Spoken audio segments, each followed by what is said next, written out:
Alrighty, greetings, good evening. Mark Dixon here in the Channel 3 First Alert Forecast Center for this Tuesday night evening edition of First Alert Weather Extra. In case this is new for you, we do these on weekdays, 8 o'clock in the morning, 9:30 at night, kind of a deeper dive into the weather that is impacting us here in Connecticut. And certainly feeling more like early September as opposed to the middle of July. Temperatures yesterday, today running below average, but as the week progresses, we're going to be turning warmer and eventually muggier. It's going to reach dangerous levels. So we've got first alert weather days for Thursday as well as for Friday, and a bit of a change for the upcoming weekend. At one point, we were thinking 3 days consecutively, 90 or higher, would lead to our third heat wave of the year with the first alert weather day for Saturday. Now it looks like Saturday will likely only peak in the 80s, so we took away that first alert weather day for Saturday. But as we head into the weekend, there's also going to be a chance for some rain and storms come Sunday. So more on that in just a moment. On this Tuesday, earlier this afternoon, temperatures peaked between 75 and 80 for many communities across the state. So normal high for the Harvard area this time of year is 86 degrees. So certainly running below average, feeling quite nice again across the state because we were able to enjoy low levels of humidity and a decent amount of sunshine. So no 90-degree heat today, but we do have some 90-degree heat on our first alert 7 days. So we'll be adding to our tally that now stands at 14 days, 90 or higher for the Hartford area.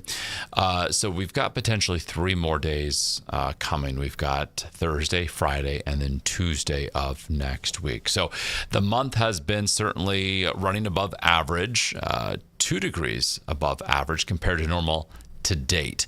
With regard to precip, it's also been wetter than normal with a surplus of 1.6 inches so far for the first 22 days of July.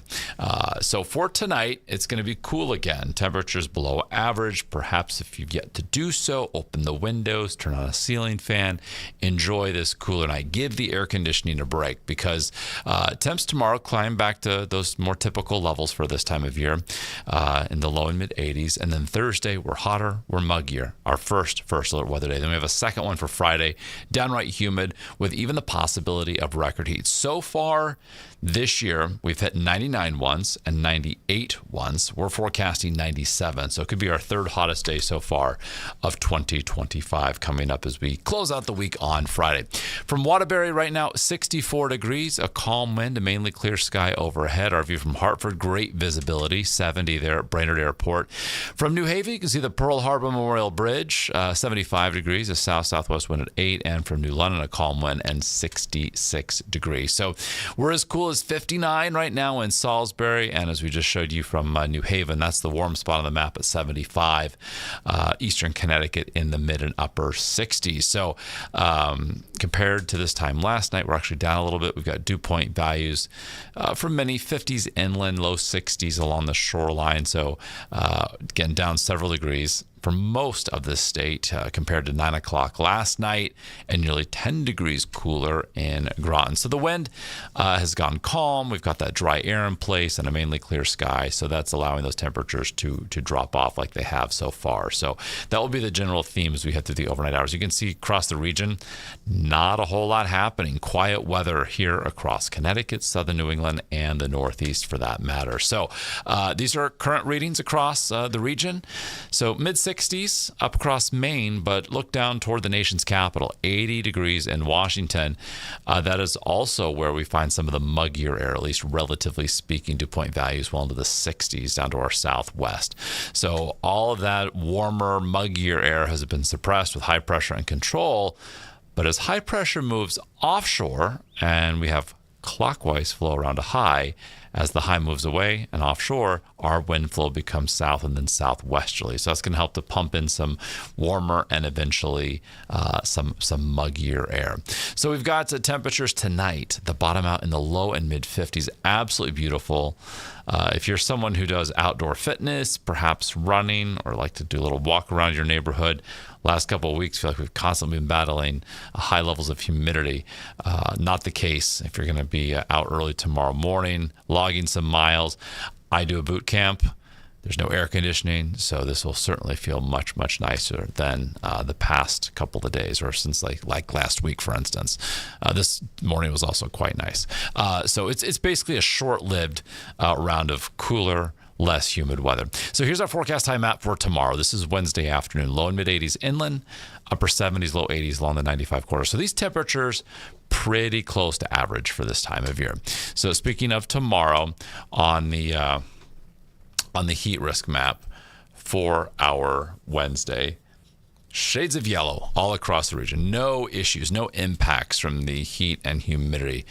But notice as we get into Thursday, we flip to a shade of orange. And then by Friday, we're basically red. So you can see it's progressive, each day getting a little bit worse. And the peak of this upcoming warming trend will come on Friday.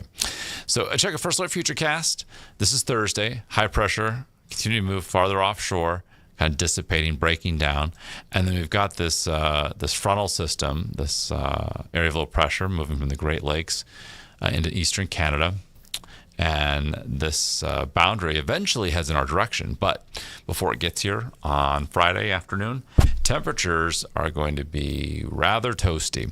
And also by Friday, as temperatures trend up, so do our dew points. So comfortably warm tomorrow, muggier on Thursday, and then near oppressive levels of humidity on Friday, and that's what's going to make it feel so much hotter. So for Friday, the 25th of July, we're forecasting 97. The record's 98, so a degree away from that record. And for Bridgeport, we're forecasting the record to be tied. So the existing records, both from the same year, 2001. So again, that's just the air temperature. When you factor in the high levels of humidity, heat index values could reach or even exceed the century mark. So we have issued first alert weather days. Thursday, initially, for that uptick in heat and as well the mugginess, we'll say heat index values between 90 and 95. Then for Friday, we've got record warmth, as we were just showing you. And then when you factor in the high levels of humidity, it's going to make it feel hotter.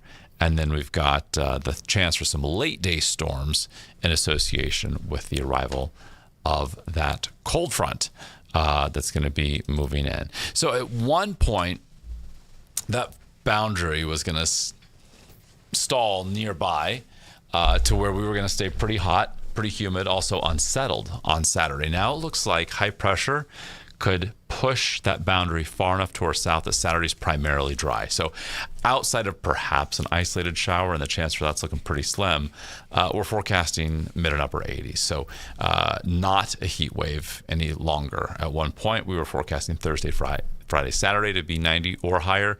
And in our part of the country, we need to have 3 days consecutively 90 or higher to qualify for a heat wave. We've done it twice already, once in June, once in July.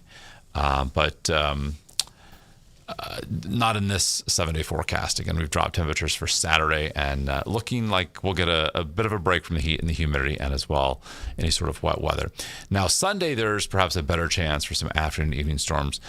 It's just Wednesday. It's just Tuesday, actually. So we're going to have to fine tune that weekend forecast. If confidence grows that we could have some impactful rain and storms on Sunday, then we, of course, would be declaring a first alert weather day. And also know before we get to the weekend, we'll go from overnight lows tonight in the 50s to the 60s tomorrow night, to the 70s Thursday night, and then in the mid and upper 60s through the weekend and into early next week. So certainly enjoy the weather that we've currently have been dealing with. There's a look at shoreline highs, 83 for tomorrow, 88 on Thursday. So we're getting about 5 degrees warmer each day. And remember, each day not only getting warmer, but also getting more humid. So we got that chance for afternoon storms on Sunday. And then Monday, increasing sunshine, mid and upper 80s, and then back perhaps to 90, if not higher than that, by Tuesday of next week. So we'll, of course, have much more on all of this, including today's top news headlines, over on Eyewitness News at 10 o'clock on the WAX.